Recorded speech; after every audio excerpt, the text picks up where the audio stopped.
dipersembahkan oleh Mas Ganjar, soal pernyataan Pak Jokowi yang netral, Mas Gibran lebih apakah tidak takut ada kekhawatiran fasilitas negara digunakan untuk mendukung Mas Gibran? Tidak khawatir jadi Mas Gibran? Pak Presiden tidak akan melakukan itu. Mas Rohmi, Ganjar Mahfud melawan pasangan Amin dan juga pasangan yang diisi oleh anak presiden. Berat tidak buat pasangan Ganjar Mahfud?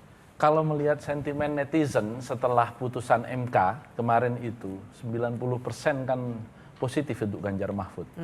Dan kemudian kita lihat potret setelah dilakukan run emprit itu kan pada saat menjelang pendaftaran ke KPU, itu bukan setelah ya tapi sebelum.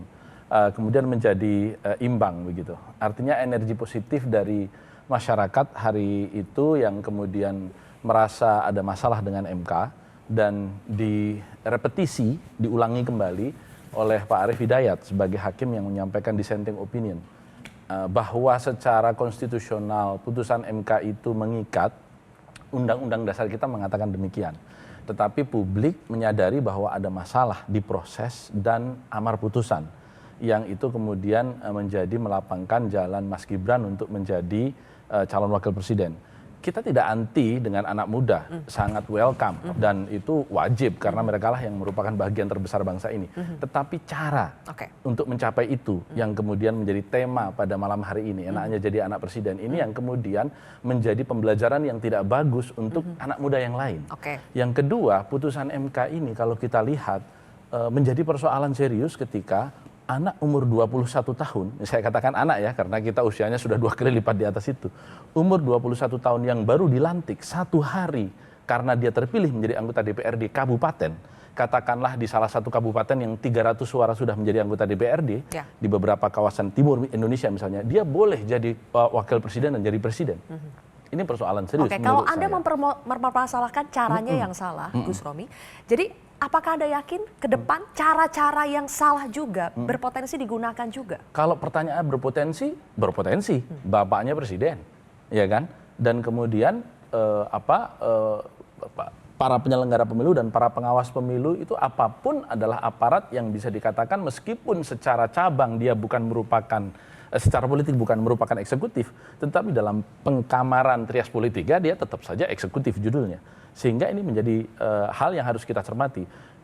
Hari Senin kemarin saya menyampaikan tanggapan selamat kepada Pak Prabowo yang akhirnya mendapatkan jodoh yang diimpi-impikannya karena memang dalam beberapa kesempatan Mas Gibran sendiri menyampaikan sudah dilamar, kemudian sampai sudah 5 kali begitu. Artinya memang Pak Prabowo sudah saya yakin berhitung betul dengan segala macam bentuk negativitas yang tercipta. Nah, tetapi saya juga mengingatkan ada 271 pejabat kepala daerah yang itu adalah SK oleh Presiden dan Menteri Dalam Negeri yang aparatnya Presiden.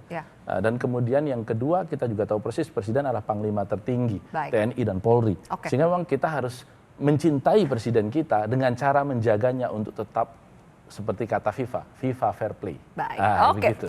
Bang Iqbal, ada juga yang mengatakan sebetulnya bukan masalah dinasti politiknya, tapi ini lebih ke persoalan anak presiden maju menjadi cawapres ketika bapaknya masih menjabat sebagai presiden. Anda melihat memang itu masalahnya dan berpotensi menjadi abuse of power? Ya, saya kira ini sejarah yang perlu menjadi kenangan bagi bangsa ini ya. Dan ini nggak pernah terjadi pada presiden-presiden sebelumnya. Kenangan manis apa kenangan pahit, Bang Iqbal? Ya kenangan negatif ya tadi sesuai dengan surveinya ya. Kenapa? Karena begini tadi, seandainya ketua hakim MK itu tidak ada hubungan persaudaraan, mungkin beda. Seandainya itu tidak dilakukan keputusan tidak menjelang pemilu, itu mungkin beda. Tapi ini tadi seperti Bang Mas Hinton bilang, ini by design. Bagaimana punya agenda setting, ada arrangernya, ada mungkin donaturnya, mungkin ada yang mengatur lah. Sehingga kekuasaan ingin terus dilakukan. Kayaknya cocok nih koalisi di putaran kedua. Tapi saya melihat kami dari PKS, ya sudahlah. Ya, itu sudah terjadi. Ya, nasi sudah menjadi bubur. Tetapi yang kami hadapi sekarang tadi seperti kata Bang Romi, bagaimana apakah Pak Jokowi masih mau menggunakan instrumen-instrumen yang dia miliki saat ini. Yang itu tentu saja akan membuat perpecahan lebih besar bagi bangsa ini ke depan. Karena apa? Karena seharusnya kalau kita bicara etika, ketua hakim MK harusnya tidak ikut dalam memutuskan. Karena itu berhubungan dengan kepentingan keluarganya. Tetapi jauh-jauh hari dalam pidatonya dia sudah mencontohkan Muhammad Al-Fatih. Itu memberi kode alam kalau bahasa Medan ya Bang Mason ya, kode alam. Baik. Dan ini tentu saja sebuah budaya yang buruk bagi bangsa ini, bagi anak muda ke depan. Oke, baik. Kenapa? Karena menghalalkan segala cara. Saya ingin ke Pak Didi. Pak Didi, ketika Gibran maju sebagai bacawapres Prabowo, ada juga netizen yang membandingkan dulu AHY ketika maju menjadi cagup DKI itu tidak pada saat Presiden SBY masih menjabat. Tapi sekarang AHY Demokrat berada di kubu yang anak presiden, bapaknya masih menjabat kemudian maju menjadi bacawapres. Demokrat tidak mempermasalahkan ini sama sekali, Anda yakin? Nah, begini ya, kalau kita melihat diskursus publik, rumit pendapat publik di dalam negara demokrasi, bukan hanya di Indonesia, di belahan dunia manapun, diskursus itu selalu terjadi. Karena ini adalah memang bentuk rasa cinta, bentuk kontrol dari masyarakat terhadap para pemimpinnya, begitu. Nah, kami sangat menghargai, sangat menghormati apapun pendapat dari para tokoh. Tapi yang terpenting harus kita ingat bahwa Indonesia adalah negara hukum yang sangat demokratis. Pranata pemilunya, instrumen pemilunya, struktur pemilunya sudah dibangun bersama-sama seluruh komponen bangsa. Berdasarkan konsensus politik yang dibangun sedemikian rupa, sehingga diharapkan apapun yang dibangun ini adalah untuk penguatan demokrasi. Menghindari kemungkinan potensi adanya abuse of power ataupun penyimpangan yang lain. Nah, sepanjang kemudian proses itu diikuti, tahapan itu diikuti, kemudian tidak ada hukum yang dilanggar, apa yang salah? Apalagi kemudian di era demokrasi elektoral sekarang ini, hakimnya bukan lagi pengamat, bukan lagi politisi, tapi hakimnya rakyat. Rakyatlah yang mempunyai hak untuk menggunakan suaranya, untuk menolak atau menerima. Nah, rakyat tidak lagi bicara subjektivitas bahwa ini sebuah desain, ini sebuah petaka, tapi rakyat objektif saja. Kita berharap ke depan pasangan-pasangan yang akan bertarung ini ya adu gagasan, adu ide, adu program, mendatangkan positivisme buat masyarakat. Nah, itulah tapi yang begini, diharapkan Bang. masyarakat. Biasanya Gitu. banyak teman Partai Demokrat itu selalu membandingkan antara SBY dan Jokowi loh. Kok studi komparatif menjadi penting, tapi bahwa tujuan kita studi komparatif ini bahwa kita juga ingin memperbaiki bangsa, tapi caranya bisa berbeda-beda, perspektifnya bisa tidak sama. Nah, inilah saya pikir yang juga kita harus hargai begitu. Sekali Tapi lagi salut, bahwa Mas. Kita salut sama Pak SBY.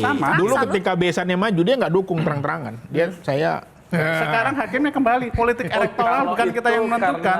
Kita tunggu rakyat besok. Dan faktanya sekarang ini kita melihat meskipun banyak dikatakan tadi sentimen negatif, juga banyak kemudian survei yang membuktikan bahwa dengan majunya Pak Prabowo berpasangan dengan Gibran ini juga punya afirmasi yang kuat dari masyarakat nilai politik. Dengan kalimat ini kan selalu disampaikan normatif. Oh, akhirnya rakyat yang milih kok. Benar gitu loh, secara Benar, normanya tapi iya. boleh disambung nanti Bang Masinton, kita harus jeda terlebih dahulu ya. Iya juga. Biar seru.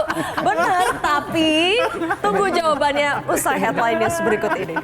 Kita mengalah semua dengan itu.